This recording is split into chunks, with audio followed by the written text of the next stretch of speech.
Salut et bienvenue sur Bibloom Podcast, le podcast enthousiaste qui pétille, qui t'invite à te poser des questions sur la vie, à changer de point de vue et à chercher des réponses du côté de la bienveillance. J'y partage mes réflexions et découvertes personnelles en fonction de ce que je vis au quotidien et j'invite régulièrement des personnes avec qui j'ai plaisir à échanger pour partager avec toi et t'inspirer.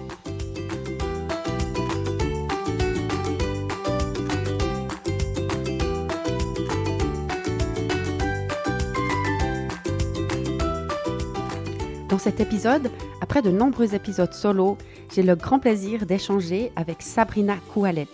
J'ai été attirée par le parcours atypique de Sabrina qui a changé de direction à maintes reprises dans sa vie et cherche en permanence à vivre ses rêves. Après 17 ans de carrière dans la thérapie, Sabrina a tout quitté pour vivre sa passion de la scène à 43 ans. Elle est également autrice de 3 livres depuis 2021, dans lesquels elle partage son parcours de guérison et de libération et ses expériences en tant que thérapeute. Elle est aussi maman de 4 garçons âgés de 6 à 13 ans. Je te souhaite de passer un agréable moment en notre compagnie et te remercie pour ta fidélité. À tout de suite!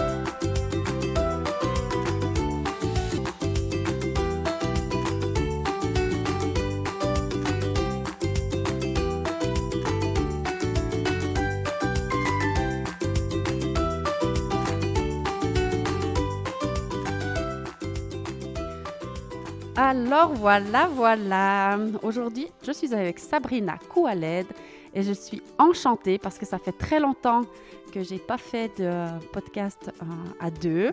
Un petit échange comme j'aime beaucoup. Et tout d'un coup, ça semblait évident que c'était avec toi que ce 70e épisode de podcast allait être enregistré. Bienvenue Sabrina et merci d'être venue chez Bibloom. Merci de m'accueillir, je suis très contente. Alors, on va partir à l'aventure. Merci aussi à tous les auditeurs qui suivent ce podcast. J'espère que c'est une chouette proposition aussi pour toi qui écoutes de partager ce moment à deux à nouveau.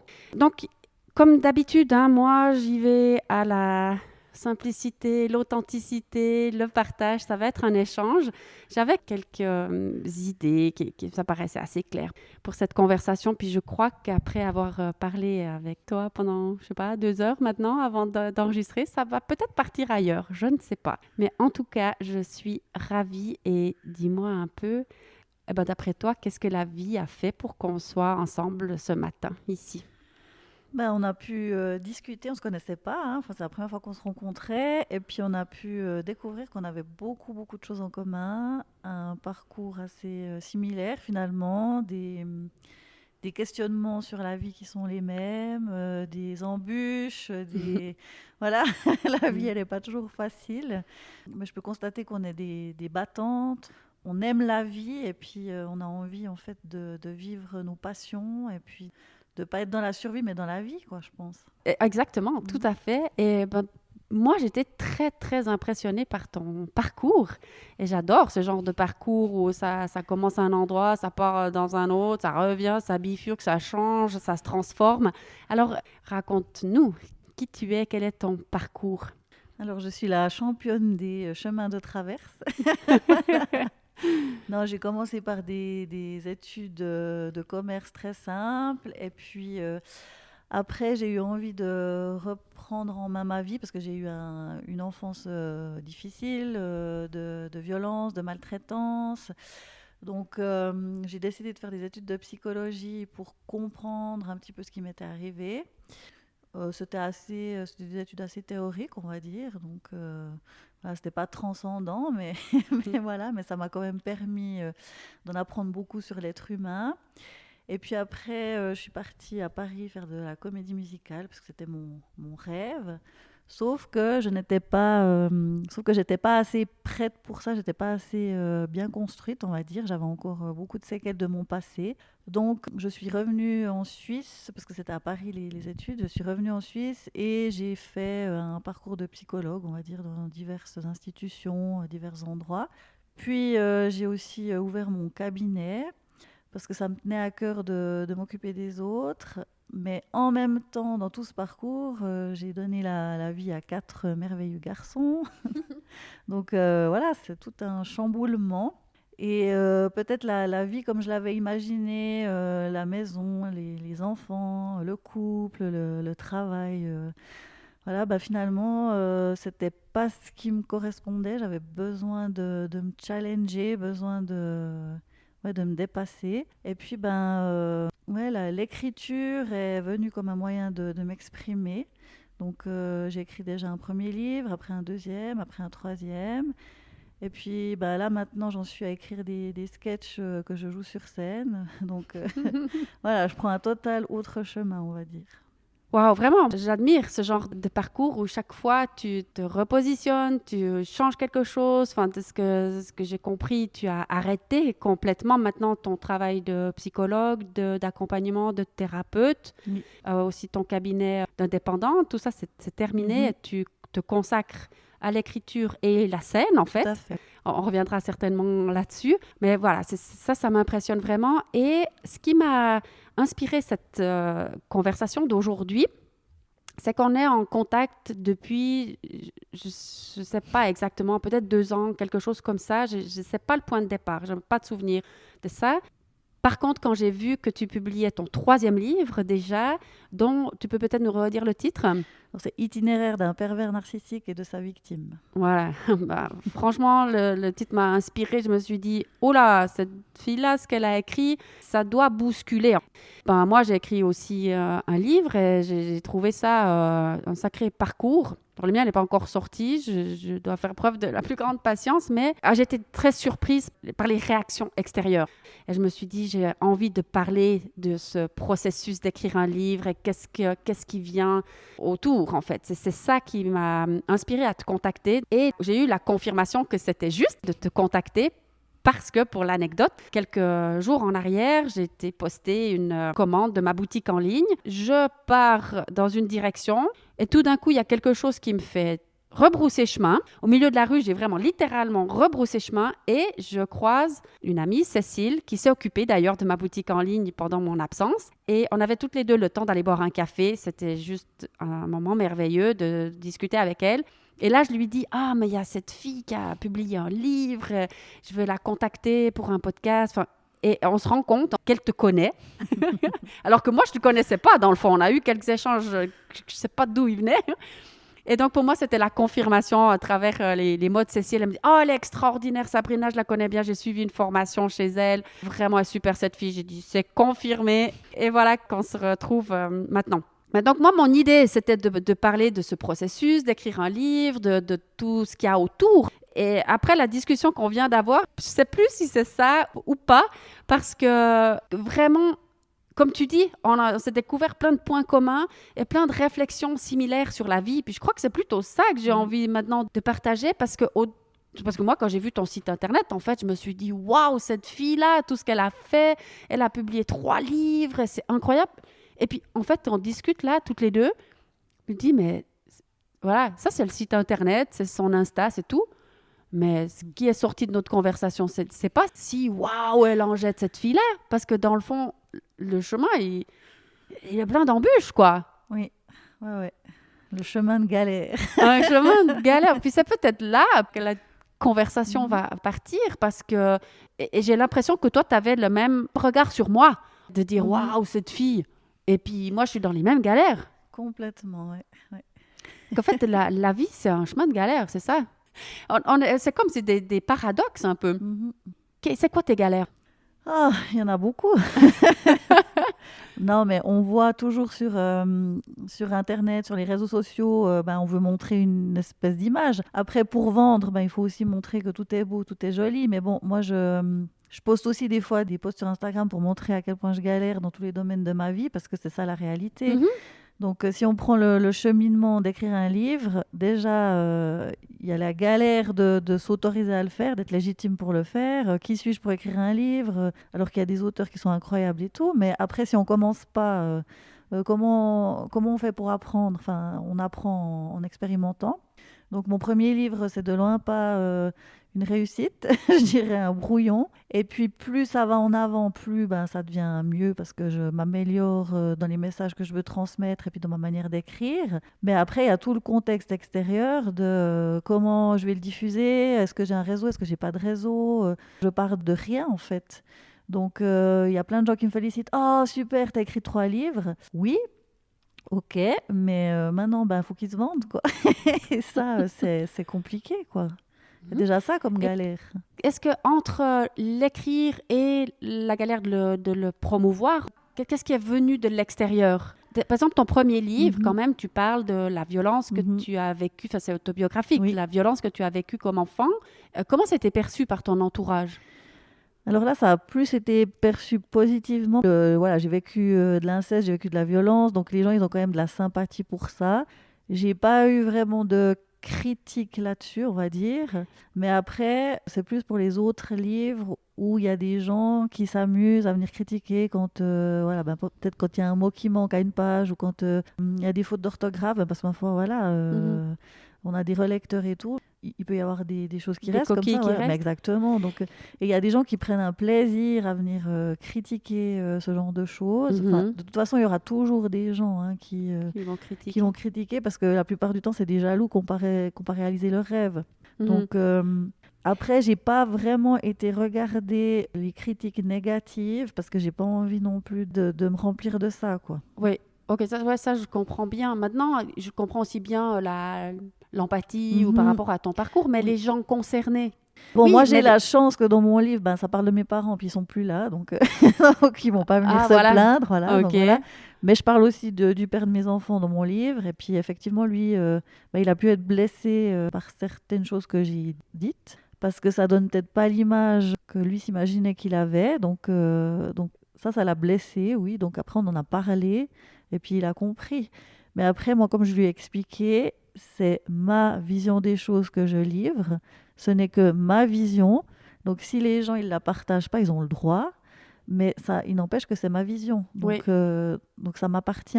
Après, j'avais fait une émission sur Internet pour parler de ce qui m'était arrivé étant petite et tout. Puis j'ai parlé, parce que mon père, il était algérien.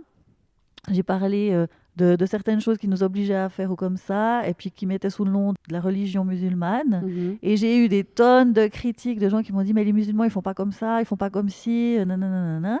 J'étais là, oui, j'entends bien, mais moi, je ne relate que ce que je vivais dans ma vie. C'est ma vision.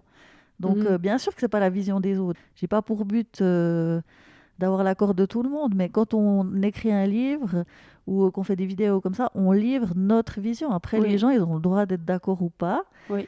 mais ça ne remet pas en cause comment on a vu les choses, quoi. Mhm. Donc, je pense qu'il faut rester aussi solide vis-à-vis du message qu'on a à livrer parce que c'est notre vision des choses. Elle peut être fausse pour d'autres, mais elle peut Oui. parler à d'autres. D'accord. Moi, j'ai été vraiment confrontée à cette question que j'étais sensible au fait que, comme c'est autobiographique, je parle d'autres personnes. Je ne suis Mhm. pas seule sur cette planète. Donc, Bien sûr. j'ai des gens autour de moi. Ils sont mentionnés dans le livre. Donc, j'ai été sensible à ça. J'ai posé la question à chaque personne. Et puis, j'ai vraiment reçu en retour du lourd. Alors que j'étais vraiment... Déjà, je n'ai pas écrit dans un esprit de vengeance du tout. Et puis, j'étais sensible au fait que je ne veux pas blesser quelqu'un. Mais comme tu dis, c'est ma vision des choses. Mhm. Beaucoup été interpellée sur c'est où l'intersection entre ma liberté Mhm. d'expression, comme tu dis, avec ma sensibilité, enfin ma façon de voir les choses, ma vérité à moi, Mhm.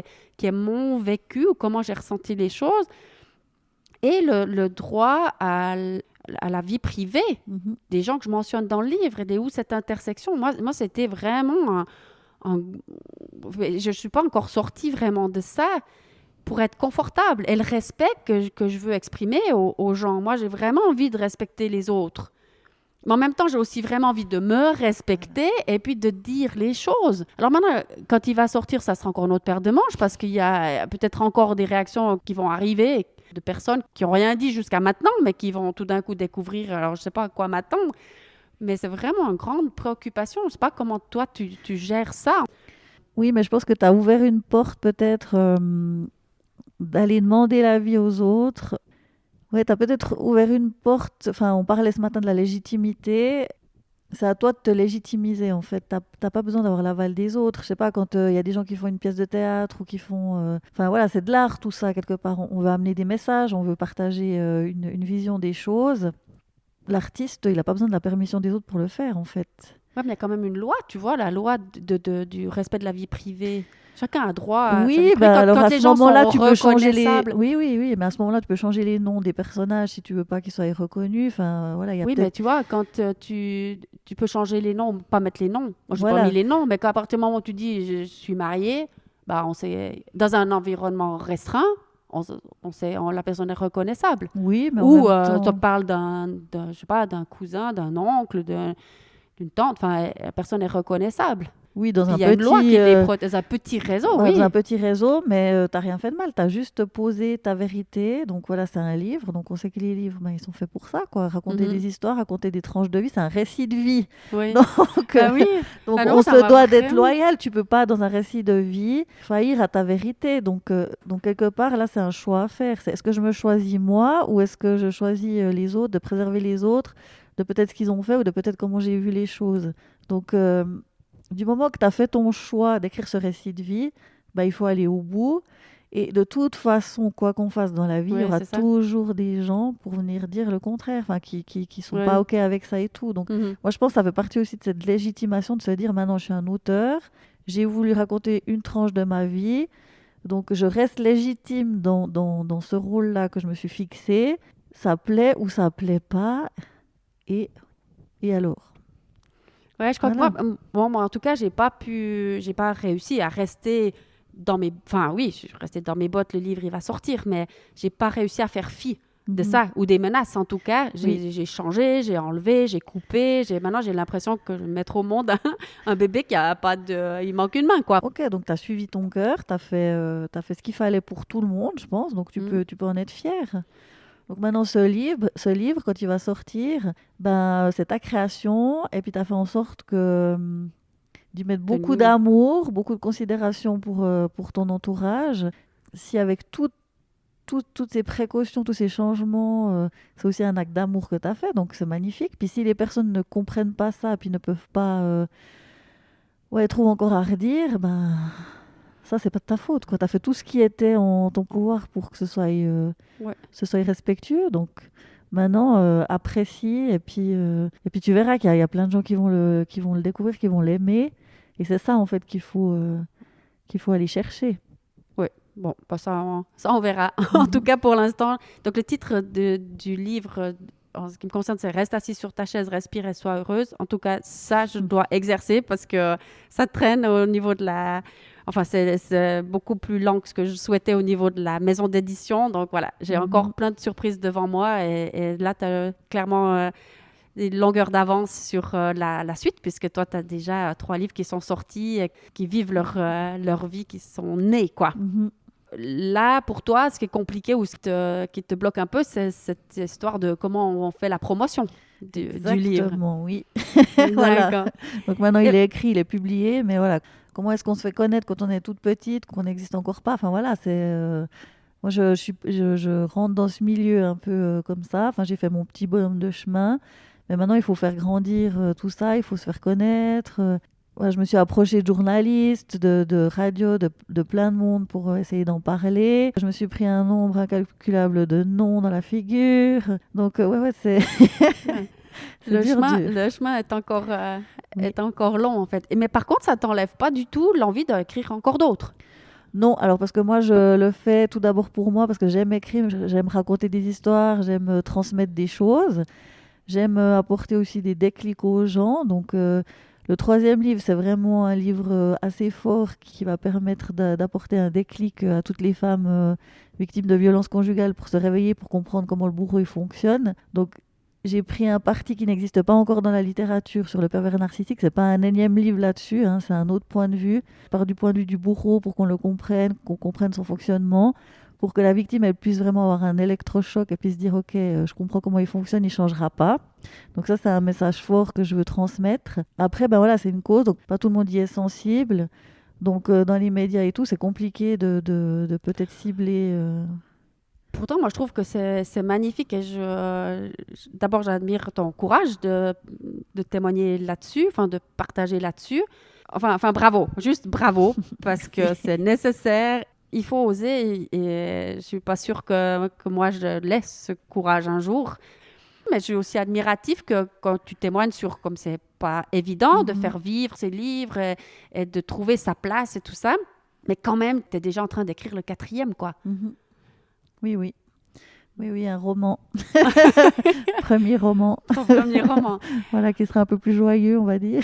Waouh, bah c'est génial. Ça montre vraiment une sacrée force de vie, comme tu disais, quoi. On est des battantes, on va de galère en galère. Il n'y a rien qui est simple, en fait. Il n'y a rien qui est offert sur un plateau. Pour finir, c'est ça qu'on discutait tout à l'heure. Il n'y a rien qui nous est offert sur un plateau.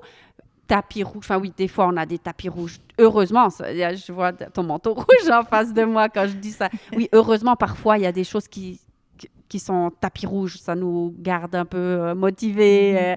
Qu'on reste dans cet enthousiasme et cette joie. Et que, oui. Mais quand même, c'est pas la majorité des chemins qui sont tapis rouges. Oui, ça prouve bien qu'effectivement, une sacrée battante d'écrire déjà le 4e livre. Quand bien même, c'est tout un cheminement de trouver sa place, de sortir. En fait, tu parlais aussi tout à l'heure de ce syndrome de l'imposteur. Tu peux peut-être parce que tu es quand même psychologue à la base, parle-nous un peu d'ailleurs de ce syndrome de l'imposteur. Non, le syndrome de l'imposteur, c'est de croire en fait que on n'est pas à sa place, par exemple, sur cette terre, ou que quand on fait quelque chose, on n'est pas assez bon pour le faire, il nous manque des capacités, qu'on est inférieur aux autres. C'est toujours de se comparer aux autres et puis de se mettre dans cette position inférieure, en fait. Donc ça crée des doutes, ça crée des ralentissements. Donc c'est aussi nous-mêmes qui nous mettons des bâtons dans les roues. Et peut-être c'est aussi pour ça que c'est pas aussi fluide que ça devrait l'être. Parce que finalement, quand tout s'aligne, ben, on y va, mais on est toujours là soi-même en train de se dire, mais est-ce que je vais y arriver? Est-ce que j'ai des capacités? Est-ce qu'ils vont aimer? Voilà, c'est toutes ces questions-là. Ça, Hein. Ou même quand tu disais de se reconnaître dans une relation avec un pervers narcissique, est-ce que je vis vraiment ça? Est-ce que... Voilà.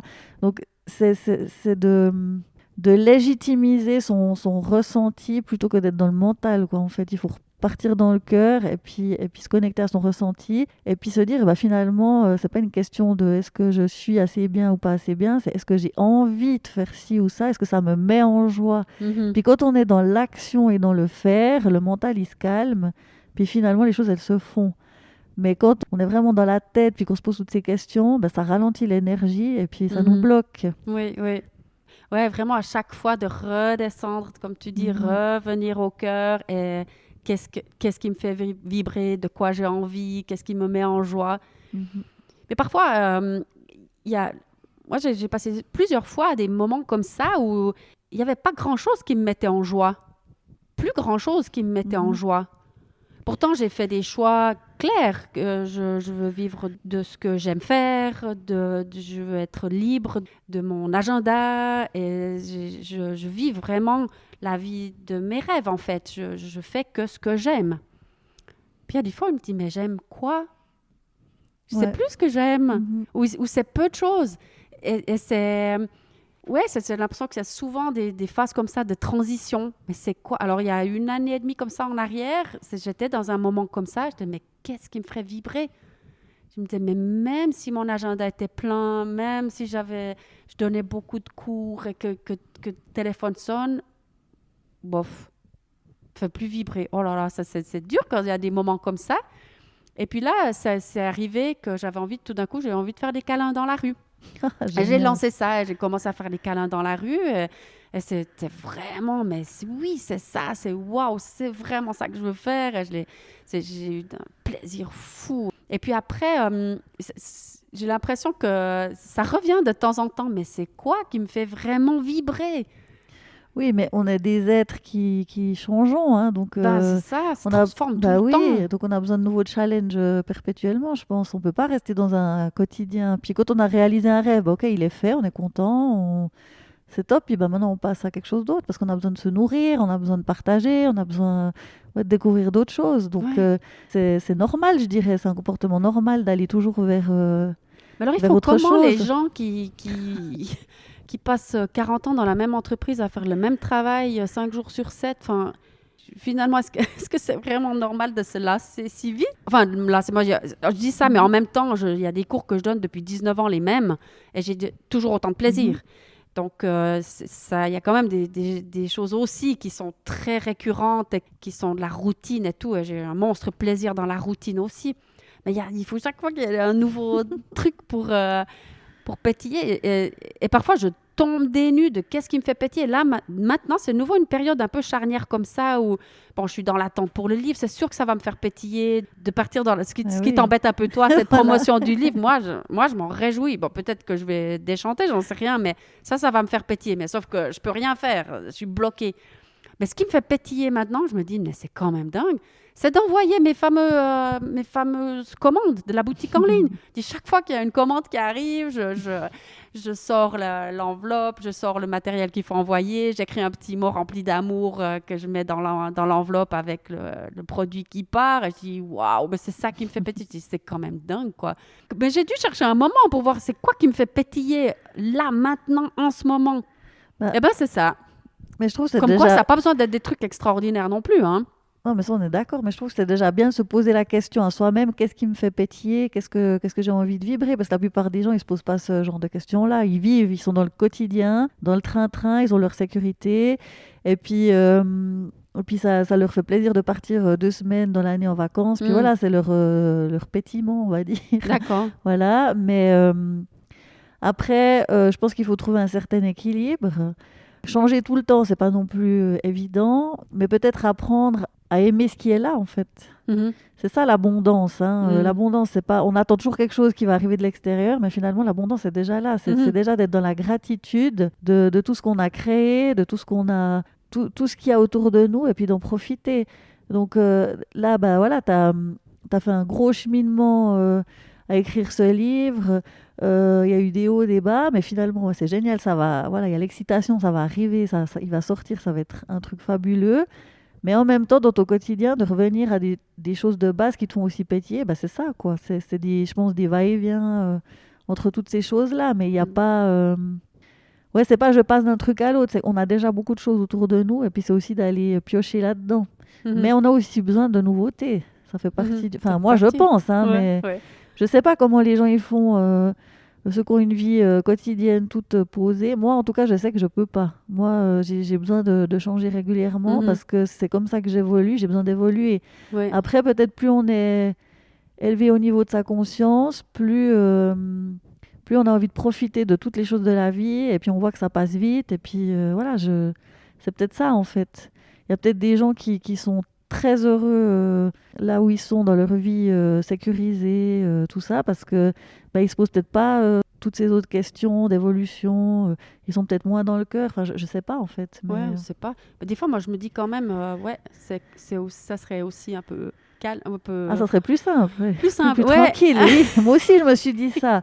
Mais après, ma foi, il y a la clairvoyance qui fait qu'on voit le monde différemment. Donc, il y a des opportunités, il y a plein de choses à partager, il y a plein de choses à découvrir. C'est comme un enfant qui joue puis qui découvre plein de jouets. Ben, il va pas se contenter. Peut-être qu'il va se contenter pendant 6 mois de jouer avec sa petite voiture, puis après, il va partir. Ben oui, on est des grands enfants, donc il ne faut pas l'oublier. Ouais, puis la vie est un jeu. Exactement. Donc on joue, c'est ça. Ouais. Oui. En tout cas, j'ai adoré quand tu es arrivée puis que tu m'as dit que tu étais une extraterrestre. Je dis c'est cool, on est 2 dans cette pièce. Je pense qu'il y en a beaucoup. Et puis oui, puis en fait finalement il y en a vraiment beaucoup. On se retrouve tous. En tout cas, c'est magnifique. Puis on voit que en fait, dès qu'on commence à échanger, on retombe sur les mêmes points, hein, comme tu parles de l'abondance, la gratitude, cette envie de jouer au jeu de la vie, de l'observer, la vie depuis en haut. Moi, j'adore ça, vraiment, à chaque fois qu'il y a une situation, comme si je me dédouble, je la regarde depuis en haut, et puis je m'observe et j'observe la situation, et j'observe la scène, en fait. Ça va nous amener sur l'activité que tu développes maintenant, que j'adore, mais on est sur scène. En permanence. Oui. Et puis, je trouve que ça rend la vie légère de la voir comme ça parce qu'on est juste une actrice, un moment, là, on joue ce rôle-là, puis ce rôle-là, puis, et puis on fait de notre mieux. Mais d'ailleurs, j'adore ça aussi que j'ai découvert sur ton site et que dans les conversations qu'on a eues, c'est que donc, tu as arrêté ton activité de thérapeute, c'est bon, tu as donné, tu t'es Voilà. occupé des gens, tu as fait un travail de guérison incroyable, mais qui n'est jamais fini, comme on l'a constaté aussi. C'est pareil, on espère qu'un jour, c'est fini, c'est bon, on est guéri, mais non! Donc ça, non, clairement, on guérit pas vraiment. Mais par contre, donc tu as arrêté tout ça, de t'occuper des autres, plus pour plutôt t'occuper maintenant de toi, et tu montes sur scène maintenant. Oui. Alors raconte un peu ça. Moi, je connaissais pas du tout ce concept-là. J'ai dit, mais elle est dingue, cette fille-là. Non, je suis fan depuis petite d'humour. J'ai grandi avec Louis de Funès et compagnie, donc voilà, j'adore ça. Et puis j'allais régulièrement voir des spectacles de comiques. Et en les regardant, je me suis dit, mais c'est un métier extraordinaire parce qu'en fait, on est payé quelque part pour faire rire les gens, pour briller, pour apporter un message, pour changer les consciences aussi. Donc ça un peu, ouais, ça reste un peu peut-être un travail de thérapeute, mais d'une autre manière, on va dire. Et je sais pas, je les regardais jouer avec une aisance, ça paraissait tellement facile. Ça paraissait, hein, bien sûr, parce que voilà. Et je me suis, ouais, j'étais au Montreux Comédie Festival l'année passée. Je me suis dit à ce moment-là, ben dans 2 ans, tu seras toi aussi sur cette scène, mais pas en tant que première partie, bien évidemment, hein, parce que c'est un chemin. Non, mais voilà, je me suis fixé ce défi. Et puis, j'ai commencé à prendre quelques cours à la Swiss Comedy School à Lausanne. Et puis, je suis tombée sur un prof incroyable qui est un humoriste suisse qui décolle. Voilà, c'est Lord Betrave. Donc, je fais ça, sa pub parce qu'il le mérite. Non, mais c'est un être exceptionnel. Il était prof avant, en fait. Et puis, il a réussi à nous transmettre plein de choses pour qu'on puisse vivre cette vie d'humoriste. Donc avec lui, on écrit des textes, puis on apprend tout ce qu'il faut voilà, pour gérer ça, parce que c'est pas du tout évident de se lancer. Et j'ai fait ma première scène en mai l'année passée, et j'étais terrifiée. Et finalement, le public a rigolé. C'était incroyable. Donc après, ben, on y prend goût. On devient un peu accro à ça.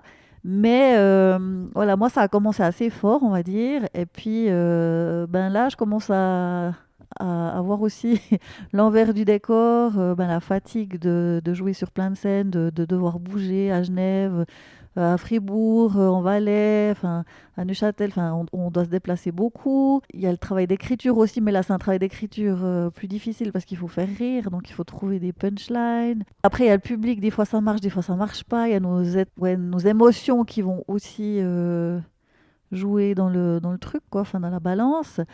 Et puis, ouais, c'est beaucoup moins, c'est beaucoup plus difficile que ce que j'avais imaginé. J'avais un peu idéalisé, je voyais ça, waouh. Et puis finalement, c'est très contraignant, c'est énormément de travail. Donc, ça challenge, ça remue beaucoup de choses, mais c'est top, quoi, quand même.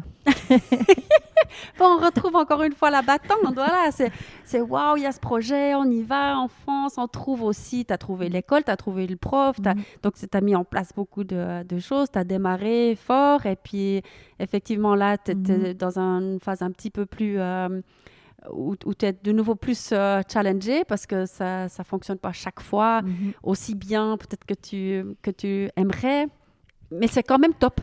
Oui, mais après, je vois Moi, aussi j'adore ça. plein de comédiens qui sont beaucoup plus doués, beaucoup plus avancés que moi. Donc après, de nouveau, cette légitimité. On Hein. repart dans les Voilà, est-ce doutes. que je me compare? Est-ce que pourquoi je suis nulle? Pourquoi moi ça marche pas alors que je suis débutante? Donc on va se calmer aussi. Après, il y a des gens qui ont 6 ans, 10 ans d'expérience, donc on peut pas se comparer. Enfin, ouais, il faut revenir, je pense, aux fondamentaux. Pourquoi j'ai eu envie de faire ça? Qu'est-ce qui m'a motivée? Puis rester là-dedans. En fait, la notion de plaisir. Il y a beaucoup de travail, mais il faut pas perdre ça parce que sinon après on est dégoûté de ce qu'on fait. Voilà, c'est comme la sortie d'un livre ou comme ça. Si on écoute toutes les critiques extérieures et tout, on fait plus rien, quoi. C'est ça. Donc je pense que chacun va faire son chemin, va livrer ce qu'il a à livrer, va grandir durant ce chemin. Et puis c'est ça aussi la beauté de tout ça. Ouais. Et puis à chaque fois, venir de nouveau un peu dire à notre mental, c'est bon, laisse-moi faire, la- fais-moi plutôt confiance, soutiens-moi plutôt que venir Oui, de nouveau me faire penser qui je suis pour être sur scène, qui suis-je pour écrire un livre, qui suis-je pour faire des exact. podcasts, qui Ouais, suis-je pour ci, pour ça. Et ben non, juste fais ce que tu aimes pour ceux qui aiment qui tu es en mhm, fait. Et il y a revenir à il y a une place pour Sabrina, il y a une place pour Diane, il y a une place pour toutes les personnes qui écoutent ça, il y a une place pour chacun de nous.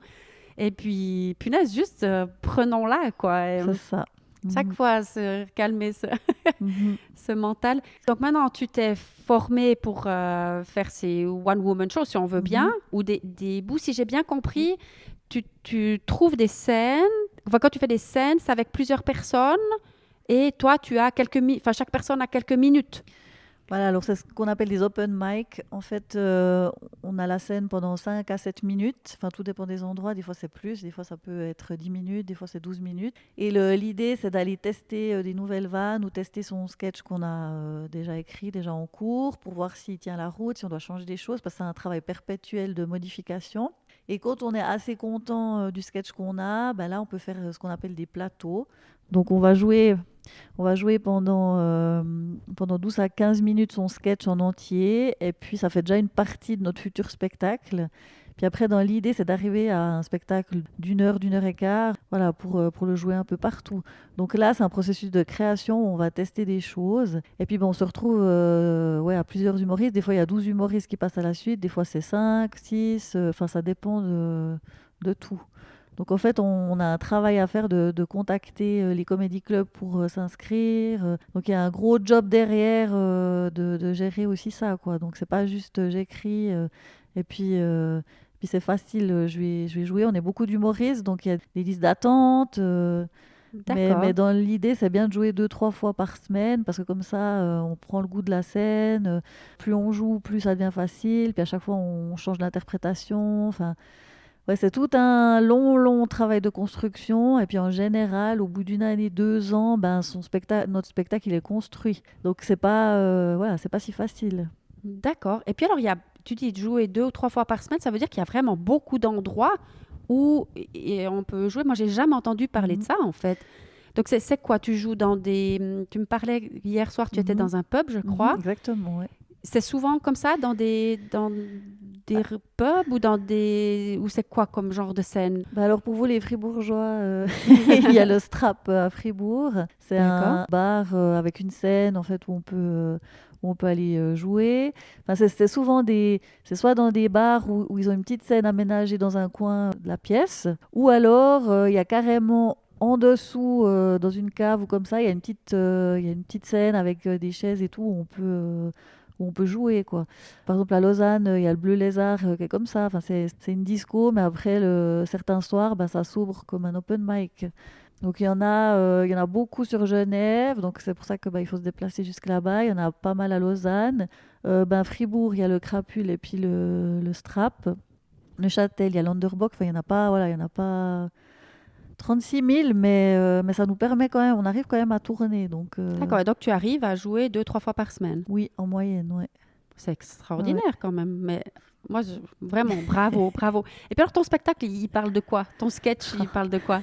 Alors moi, j'ai pris le parti de livrer un bout de ce que je vis maintenant. Il parle de mon célibat. Donc voilà, ma quête de l'amour. Et puis ouais, d'une femme au-delà de 40 ans, les galères qu'elle rencontre. Je parle de la cougar, enfin ouais, du temps qui passe, de la pression de la société pour être en couple. Enfin voilà, des choses comme ça, quoi. Puis après, dans mon prochain sketch, il va plutôt parler de spiritualité, de la médiumnité, où je vais un petit peu me moquer des dérives, ouais, voilà. Donc je prends toujours des sujets qui me tiennent à cœur et puis que je connais, que je maîtrise, mais c'est Mhm. toujours ma vision des choses, voilà. Ouais, on tourne tout en dérision, on va dire. Enfin, je vais à l'extrême de ce qui existe. D'accord. Ok. Bon, en tout cas, moi, je dis un tout grand bravo. Donc là, maintenant, tes deux thèmes, c'est spectacle Mhm. et les livres. Oui, Et puis, le reste, c'est un peu, pour l'instant, en tout cas, mis de côté avant qu'il y ait d'autres choses exactement. qui reviennent dans ta Mhm. vie. Il y a une petite chose que j'avais envie de partager au sujet des sketchs et comme ça, parce que je trouve que la vie, elle est quand même assez drôle. Donc, j'ai une amie qui écoute toujours les podcasts et qui un jour m'a dit: Ah, mais ces podcasts, c'est comme Netflix, les épisodes. Enfin, ça m'a fait tellement rire. Et cette amie Valérie, que je salue au passage, elle est venue d'ailleurs me voir 2 fois en Irlande. Enfin, c'était extraordinaire de se rapprocher encore, puisqu'elle est venue 2 fois lors de mon voyage. Et elle rentre maintenant d'un voyage. Elle prend aussi des cours d'improvisation théâtrale d'ailleurs. Et elle vient de me faire un petit message que j'ai découvert juste avant cet enregistrement où elle me dit son ras-le-bol des vacances, puis elle cite au moins 6 ou 7 galères qui lui sont arrivées pendant le voyage. Et la réponse évidente, c'était de lui dire: Mais punaise, écris un sketch, quoi. Alors, Valérie, clin d'œil pour toi.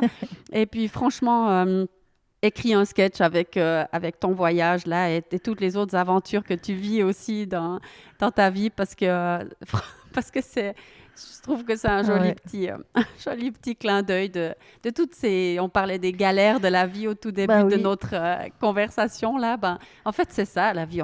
Finalement, on va de galère en galère et le but, c'est donc d'en autant en rire. rire, Et autant en exactement. rire. Voilà, Et voilà, ça va peut-être exactement. faire une magnifique conclusion parce que oui, c'est ça, c'est ça le challenge en fait, C'est ça. que d'accepter de reconnaître que oui, ben j'imagine, c'est facile pour personne, Mhm. à moins qu'il y en ait vraiment pour qui ça, ça roule Mhm. et puis il le cache bien, je sais pas. Mais en tout cas, il y a moyen d'en rire, ou il y a Oui. moyen de garder la joie, il y a moyen de rester enthousiaste, il y a moyen de dire que ce soir, tu vas avoir un spectacle extraordinaire, Oui. Sabrina, parce que hier soir, c'était pas tout Non, à fait comme tu as voulu. non, voilà. Mais ce soir, ça va cartonner. En tout cas, c'est ce que je te souhaite.